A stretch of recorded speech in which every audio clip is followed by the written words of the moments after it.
అందరికీ నమస్తే. నా పేరు మాన్విత. ఇది నా project automatic car parking system. అయితే ఇది మనం ఎక్కడ వాడతాము అంటే కాంప్లెక్స్ మాల్స్లలో ఈజీగా పార్కింగ్ చేయడానికి అర్థమయ్యేటట్టు ఒకసారి నేను డెమోన్స్ట్రేషన్ చూపిస్తాను.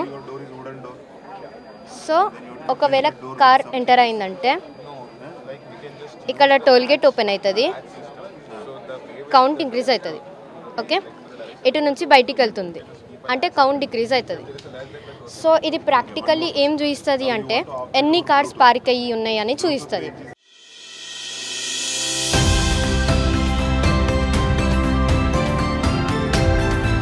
అండ్ దీనికి నేను 2 IR సెన్సార్స్ వాడిన, ఒక LCD and unicode V and also a toll gate model, nothing but a servo. ఈ కోడ్ నేను C ప్రోగ్రామింగ్ తోటి రాసినాను.